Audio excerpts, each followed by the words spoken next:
Avec le jury de Demain en vue, on a aussi décidé de mettre en lumière, Gigi de Cynthia Calvi, qui est un court-métrage d'animation, où en fait on suit, en fait une personne qui raconte un peu tout son parcours, de sa découverte en tant que personne trans.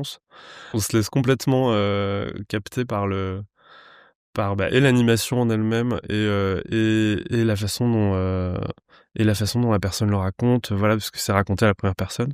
J'ai trouvé vraiment émouvant, en fait, et vraiment, mignon, mais dans le plus joli sens du terme. Et toute l'analogie sur la scène, j'ai trouvé ça très effectivement, il y a un truc très onirique, très poétique, en fait, et que j'ai beaucoup, qui m'a beaucoup plu, ouais. Le fait qu'on me le propose et l'expérience m'a beaucoup amusé. Et le fait que moi je sois pas issu du milieu du cinéma ou que j'en fasse pas partie, justement m'intéressait d'autant plus. Et aussi que ça soit justement pas dans mon domaine à moi qui est la mode.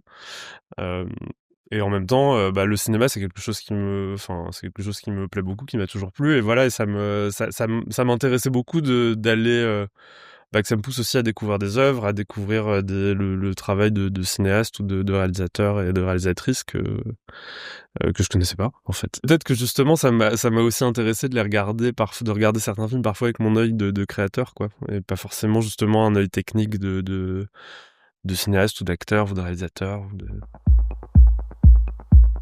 Je pense qu'elle peut ouvrir les yeux sur certaines choses. Après, changer le monde, c'est peut-être un bien grand mot, mais non, je pense que surtout, le cinéma ou l'audiovisuel, c'est un peu comme